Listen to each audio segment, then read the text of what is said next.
In our last lecture, we examined the remarkable career of Philip, king of Macedonia. His contemporary, the historian Theopompus, would say that Europe had never seen a statesman like Philip. But then Theopompus and Europe had never witnessed Alexander the Great. Alexander is one of those few instances in which a very great father is succeeded by an even greater son. For Plutarch, Alexander was the very centerpiece of his lives, and he and Julius Caesar represented the apex of the great man in Greece and in Rome. And Plutarch explains at the beginning of his life of Alexander his purpose in writing these biographies. It is that you will learn virtue from studying the lives of such great men, and that we can learn as much about the character of an individual from an anecdote as we can from a long history of a great siege or a great battle or a great diplomatic triumph. And so Plutarch's life of Alexander is filled with stories that illustrate the character as well as the achievements of Alexander. Alexander came to power when his father had been assassinated and when he was only 20 years of age. But he was very different from a 20-year-old of our own time. He had had the most extensive training from his father. His father looked upon the boy as a remarkable young man and as the one who would carry his legacy to new heights. Alexander's mother was much less important in his life. Philip and Olympias had a very difficult marriage as it was. He took other wives as well as a number of mistresses. And Alexander himself would say, when his mother was constantly writing to him and complaining while he was away on campaign, that his mother had charged him a very high rent for the 9 months that he had stayed with her. Much more important was the influence of Aristotle. And it is one of the shaping forces in the life of Alexander that his father had the foresight to hire as his tutor the most profound mind in Greece, who taught him politics, what made a great king, who taught him rhetoric so that Alexander was a master at making speeches, but also taught him medicine and gave him a love and a natural inquiry into science. The ancients believed that the personality of a great man was prefigured in his early experience. And one of the most famous stories about Alexander was how at the age of 13, his father received a new horse from a friend, Demaratus of Corinth, a magnificent horse, but so magnificent that nobody could ride it. And so Demaratus, the man who had given Philip the horse, was one day visiting in Macedonia and said, "How is that new horse doing?" And Philip said, "Well, let's go out and look at him. Nobody can get on him. My stable hands are terrified of him, and I can't mount the beast." And so they went out there, and sure enough, the horse was kicking and stomping around, and Alexander was there with his father. And he said to his father, "I want to ride that horse." And Philip said, "No, you can't ride that horse." And Alexander persisted. "I want to ride that horse." And Philip was there with his friends, and he said, "You're embarrassing me, boy. Be quiet." And then Alexander said again, "I want to ride that horse."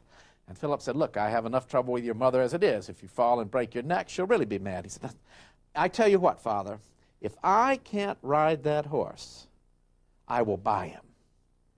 And Philip said, "That will cost your allowance for years to come." And Alexander kept on until Philip said, "All right, ride it. Just stop bothering me." And so Alexander took the horse, and he moved it away so the horse couldn't see its shadow, and then began to stroke it, pet it. And the horse immediately became tame under his handling. And then Alexander jumped into the saddle and rode around and around his father, and then rode out over the horizon and back. And Philip said to his son, "You must seek out another kingdom, for Macedonia will never be big enough for you." And indeed, in the ancient view, animals, far more readily than humans, recognize the element of the divine. And this story was to give the early statement that Alexander possessed qualities that were more than mortal. And we shall see that of all the figures of his day, only Alexander was not only worshipped as a god, but those who knew him most closely, like his generals, believed he was a god.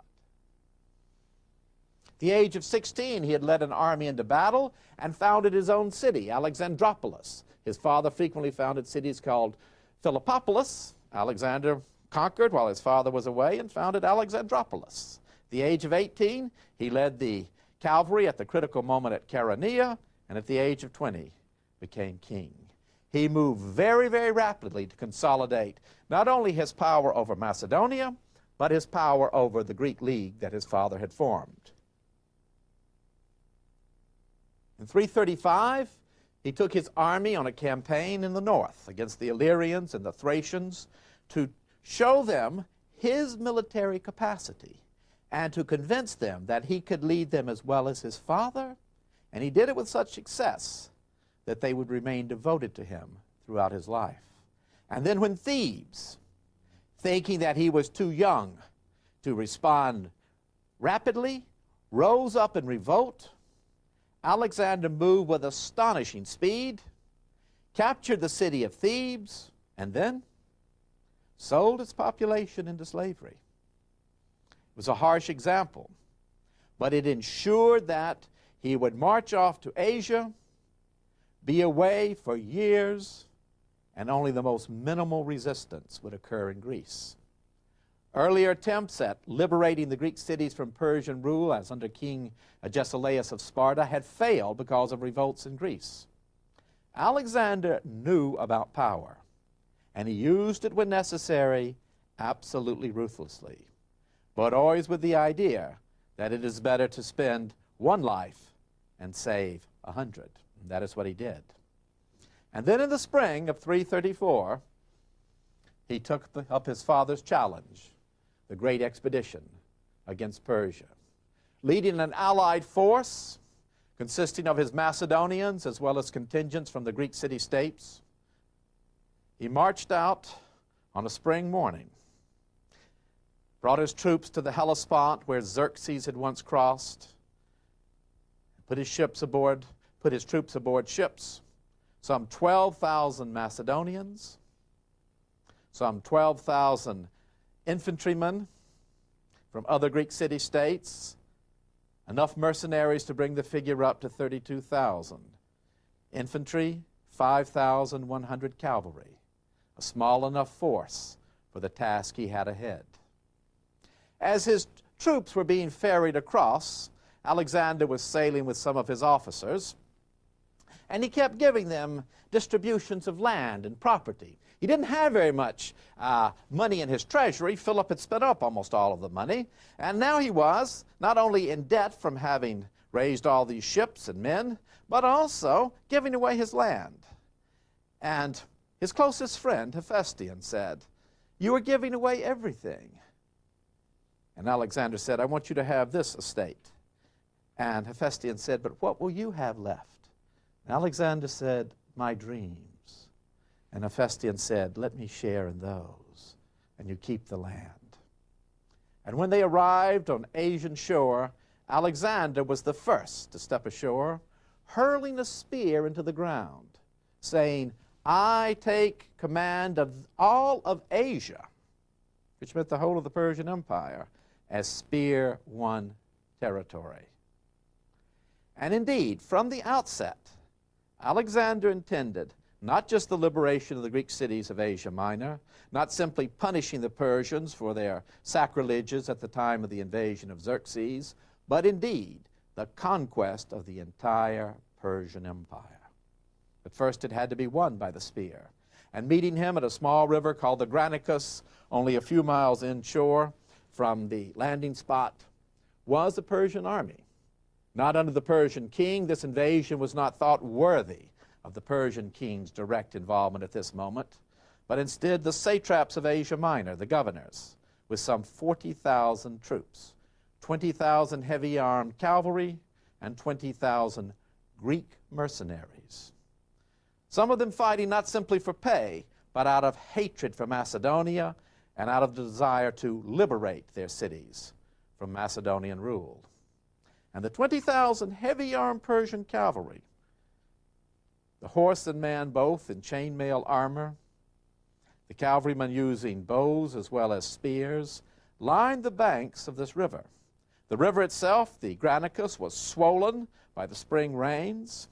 Alexander's men not only had to cross the river, but they had to fight their way up a slippery high bank. They had been marching all day, and one of Alexander's generals, his second in command, Parmenio, a general of the age of his father, came to Alexander and said, "Don't you think we should wait and let our men rest out the evening and then the next day attack?" And Alexander said, as he always did, "Let us strike right now. I will not let some little trickle of a stream hold me back." And then quiet fell over both sides. And the Persians were moving up and down the bank, obviously looking for Alexander. And he pointed to himself, put on the helmet that he always wore with two great white plumes, and then simply shouted to his men, "Be warriors today." That's all he needed to say. And then he carried out his tactical brilliance, sending one squadron into the stream down towards the right of his formation, and as they began to go downstream, the whole Persian line, thinking that the attack was going to come further down than they had expected, began to shift. And when you try to move 20,000 heavy horses and men, it causes disorganization, and it caused a gap in their line. And this ability to make the enemy cause a mistake was critical to Alexander's tactical victories again and again and again. And that is what he is, a military genius, as much a genius in the field of tactics and strategy as Einstein was in physics, or Mozart in music. He was able to take at one step steps that would take others dozens and dozens and dozens of attempts. And suddenly, in a flash, that opening in the line, and the whole of Alexander's cavalry attacked towards that gap. And fighting for him, and time again he would win battles that other generals would lose because of the devotion and confidence of his men. His cavalry and infantry made their way up that slippery bank and drove the Persians back. And Alexander, as always, fighting right in the very center. He was as good with the spear and sword as any man under his command, and they knew it. And he is leading the attack. And once the Persian forces, their cavalry is driven from the field, he swings his army back around and attacks the Greek mercenaries, the infantry. They have been so shocked by the rapidity with which his cavalry drove the Persians from the field that they are still standing there. And he gives the order, "Take no prisoners." And again, some 20,000 Persian mercenaries, these Greeks, are ridden down by his cavalry. And caught between the cavalry and the infantry, hardly a one of them survives.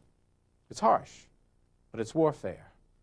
And the result will be that fewer and fewer mercenaries sign up with the Persian king. And by the time that summer is over, by the time the summer of 334 is over, Alexander has carried out the first of his two ostensible requirements of the expedition. He has liberated the Greek cities of Asia Minor. And a task which the Spartan king could not carry out in 3 years, he has done in 3 months. But he does not go back. Instead, he spends that winter campaigning in Asia Minor and concludes it at the great oracle of Zeus, far in the interior of Asia Minor at Gordion. And there was an ancient shrine to the god, and inside it a wagon that belonged to the founder of the Phrygian royal house, Gordius, and his son Midas. And that wagon had the tongue of the wagon tied to the rest in the most elaborate kind of knot. And the story was that whoever could undo that knot would be king over all of Asia. And Alexander looked at the knot, whipped out his sword and cut it in two, cut the Gordian knot, and then unraveled it. And we have two first-hand accounts of Alexander's campaign, passed down to us through the Roman citizen and writer in Greek, Arrian. First-hand accounts by Ptolemy, his best general, and Aristobulus, a member of the engineering corps. And they describe how, when he had solved this Gordian knot, thunder rang out, as though Zeus himself approved it. We might snicker at these. But Alexander's men increasingly believed that he could achieve these great deeds because the gods had chosen him, and then ultimately because he was a god himself. And so it would be that by November of 333, he had pushed down the coast to Syria, to a place called Issus, and there found himself confronted by the king of Persia, by Darius, reputed to be a mighty warrior, with 600,000 troops to face Alexander, who by this time, through reinforcements, had brought his numbers up to around 40,000. The only hope for the battle lay first in the mistakes of Darius. And his mistake was in bringing his troops to fight at a very narrow part of land, where the mountains came down close to the sea and where his vast superiority in numbers was of small account. But secondly, in the personal courage of Alexander. And so the orders were given. Hold everywhere. Do not allow yourselves to be overrun, but hold. And then Alexander, in the very center, at the point of his cavalry, fighting in wedge-shaped formation, drove right at Darius himself, cutting his way through the first line of troops, the second line of troops, as Darius began to get more and more worried, and then bearing down upon the king and his own bodyguard. Alexander in the lead, killing man after man, until finally Darius, seeing Alexander coming at him, knowing that Alexander will conquer or die, gives the order to his chariot driver, "Go." And the chariot driver looks at him in disbelief. "Go," he says. And he turns, and they flee from the field. Darius so terrified that he gets out of his chariot and gets on a horse so he can get away more quickly. The scene is captured forever in a mosaic now in the museum in Naples of the Battle of Darius. And the centerpiece is a dead tree, the death of the Empire of Persia. And the mosaic creator, working from an ancient painting, has captured the fear in the eyes of Darius and captured in the eyes of Alexander this fury, this passion, this desire to conquer or die. And so the Persian king and his army are driven from the field. And again, Plutarch relates a story which comes down to us from eyewitnesses of how Alexander came back after the battle, unable to catch the Persian king, so fast was the flight of Darius. And there had been set up for the Persian king this elaborate place in which he was going to banquet, all these foods laid out. And Alexander's officers brought him and said, "Look, don't you want to eat this?" And he said, "This is what it is to be a king." But instead went to the hospital tents and there saw to his soldiers, with his own hands dressing the wounds of one man, letting the soldiers brag as much as they wanted to about their conquest in the battle, or holding in his arms a boy who would not see the daylight, and then collapsing into bed. And the next morning he is awakened by shouts and cries, and he goes out of his tent and sees that these shouts are coming from a very large, well-embroidered tent, and goes into it with his friend Hephaestion. And there is the mother of the Persian king, his wife, daughters. And they prostrate themselves before Hephaestion. Alexander's only about 5'5", kind of blonde hair, rather thin. Hephaestion, his best friend, is about 6'2", big broad shoulders, black curly hair, and they think this must be the king. So they prostrate themselves, and in Persia, of course, they've been executed immediately. But someone kind of kicks them with their toe and says, that's Alexander. And then they're really terrified, and he says, "Don't worry, Hephaestion is just my alter ego. Now, why are you crying?" And they say, "Darius is dead, and you're going to do terrible things to us." "No, I'm not," he said. "And Darius isn't dead. He got away. and you will be treated like my own mother or like my sisters. Anything you want, ask me, and as soon as conditions settle down, I will send you back to Darius, if that is what you want." And as Alexander was leaving, the Persian king's mother said, "I wish he were my son." And there were other Persians who would think this way, as step by step Alexander reduced the empire of Persia. He didn't go off immediately after Darius. Instead, he secured his seacoast and gained naval superiority by crushing the city of Tyre in Phoenicia. 9 months it took him, but he battered it into submission. And then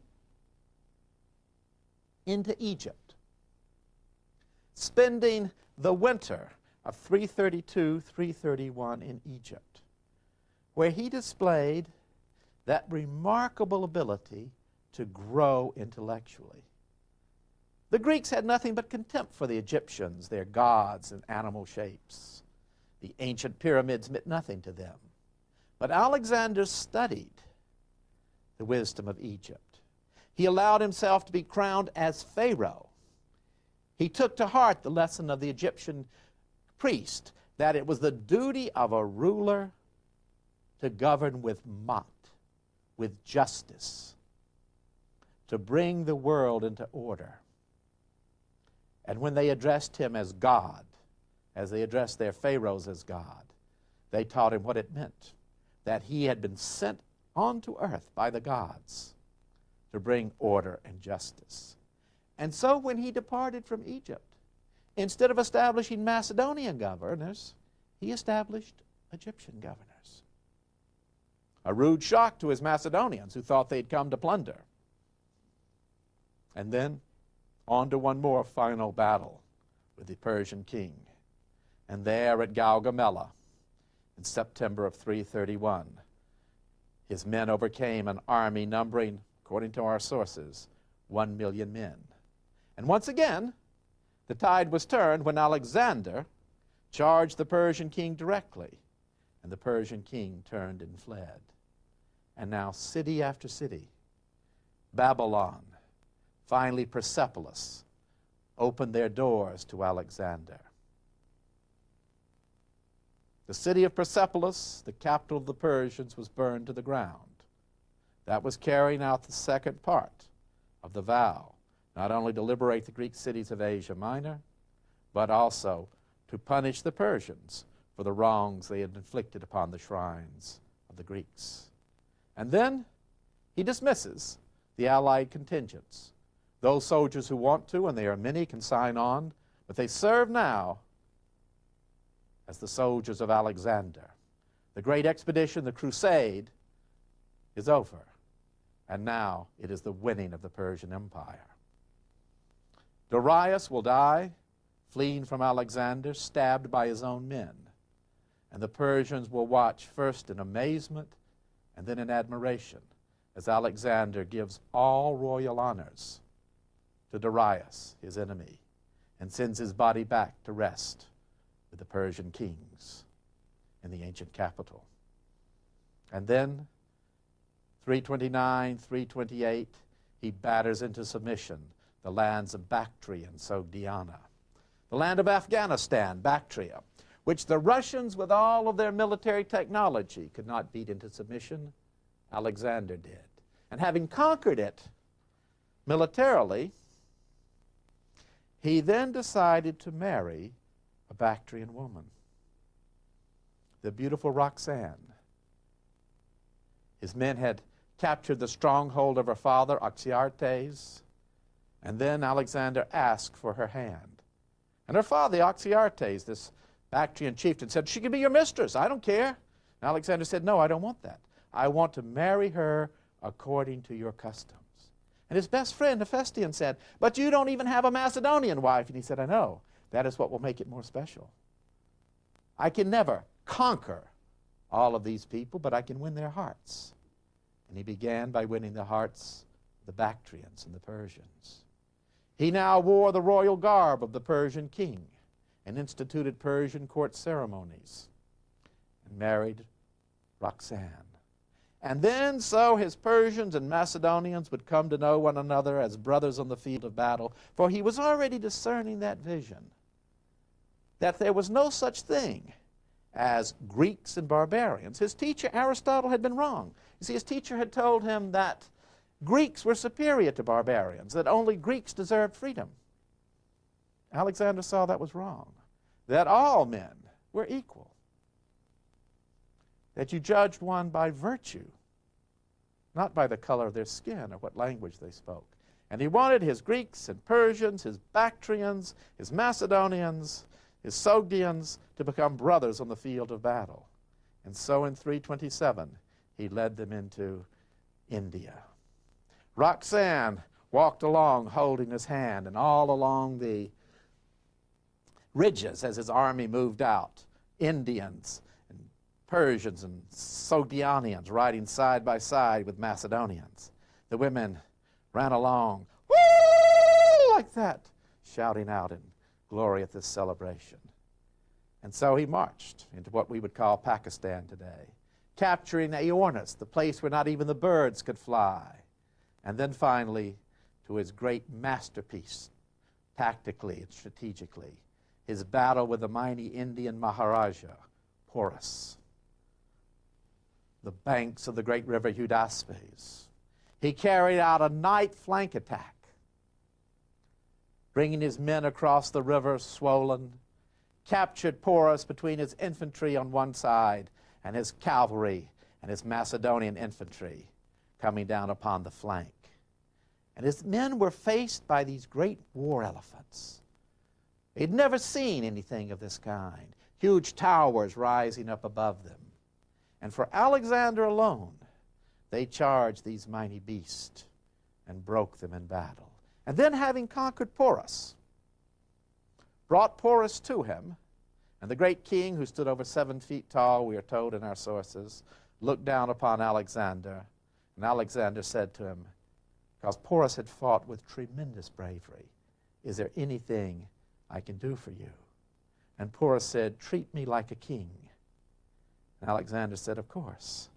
Is there anything else?" And Porus said, "No, whatever I want is included in that." And Alexander said, "Then you can do something for me." "What?" "Be my friend." And Alexander reached out his hand, and the two grasped one another there on the banks of the river Hydaspes. East met west. Alexander would carry out his strategic goals in India, planning to use the resources of that great subcontinent for his next mighty expedition against Carthage. He brought his men back and there began to plan this expedition against Carthage, beginning it with circumnavigating Arabia, and made as his capital the city of Babylon, the very center of the East and the West. And it was there in June of 323 that he took a fever. At first he made light of it. So many times he had come back from the verge of death. More than once he'd been wounded so badly his men had given him up for dead. But 3 days went by and he weakened. And the physicians told his officers that unless the fever breaks on the 6th day, he will die. It did not break. Coming out of a coma, unable to speak, he lay there on his couch as one by one his soldiers came by, those who had shared so many great adventures with him. He took each one by the hand, gave it a special little squeeze, a look in the eye, and then in early June of 323, he died. He had never been conquered in battle. He left behind an empire stretching from the Danube to beyond the Indus, from the sands of Uzbekistan today up to the first cataract of the Nile. He had won the hearts of Persians, Phoenicians, Greeks and Macedonians, Babylonians, who worshipped him as the descendant of their great god Marduk. And he had had a vision that we still have not yet achieved, of all men being united in one great brotherhood. From this vision would spread the words, carried on by Stoic philosophers in the next generation, that all men are created equal and endowed by their Creator with certain unalienable rights. That was the greatest of the legacies of Alexander, a legacy that still resonates with us today.